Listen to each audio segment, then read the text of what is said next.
Hi, I'm Maya. What is your name? That is a wonderful name. This is a story about a girl named Emily who wants a hamster. Before her dad lets her get one, he wants to make sure she knows what every animal needs to survive.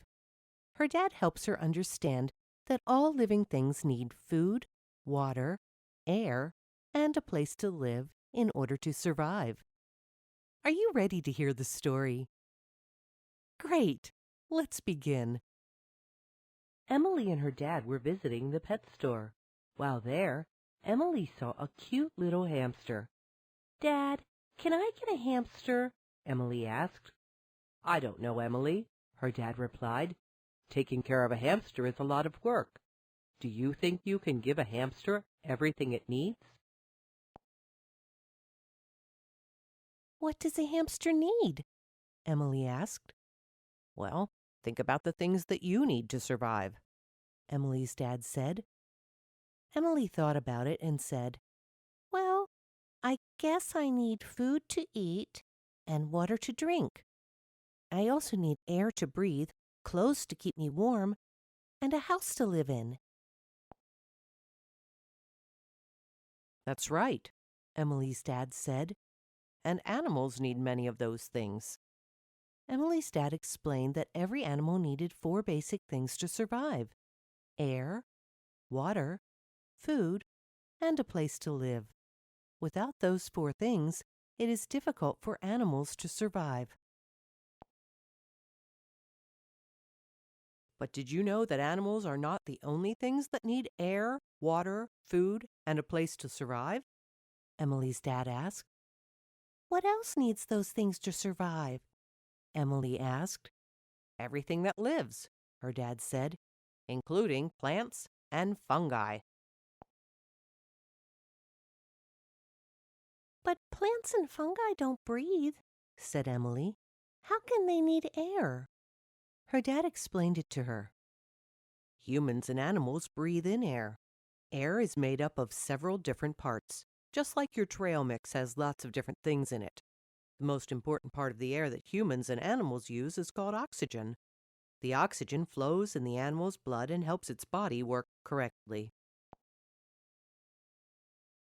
"So then, how do plants and other living things use air?" Emily asked. "Plants and some other living organisms use the part of air called carbon dioxide," her dad explained. "They use the carbon dioxide in the air to create sugars to help them grow and to create oxygen for animals to breathe." "What about water?"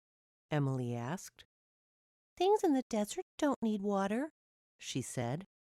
"Well," said her dad, "some living things need less water than others, but they still need water in order to live. For example, plants and animals that live in the desert are used to living without a lot of water." "Most plants and animals use water to help them stay healthy," Emily's dad continued. "Did you know that plant and animal cells are mostly made of water? When plants and animals drink water, they make sure their cells can keep working." "What about fish?" Emily asked. "They don't drink water like we do." "Some living things use water for other reasons," her dad explained. For example, fish in the ocean need water to help them breathe. There is oxygen in the water. Fish use their gills to use the oxygen from the water to breathe. "Okay, so I can see how they all need air and water," Emily agreed. "But do all living things really need food to survive? Plants don't eat, do they?" "Actually, plants make their own food with water, air, and energy from the sun," explained her dad. "This is done through a process called photosynthesis. Plants are called producers." "So the plants make the food and animals eat it," Emily said. "Yes, Animals that eat plants or other animals are called consumers, explained her dad. Is that all the groups there are? Emily asked. Nope, said her dad.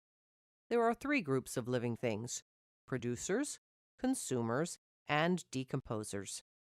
Decomposers get their food by breaking down dead plants and animals.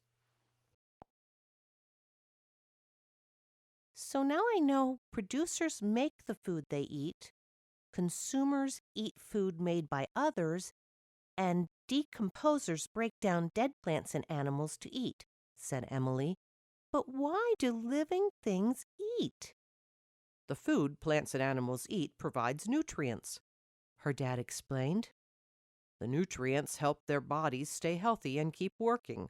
So, if an animal does not get enough nutrients, will it become sick and die? Emily asked. Yes, her dad replied. Well, where do animals find their food? Emily asked.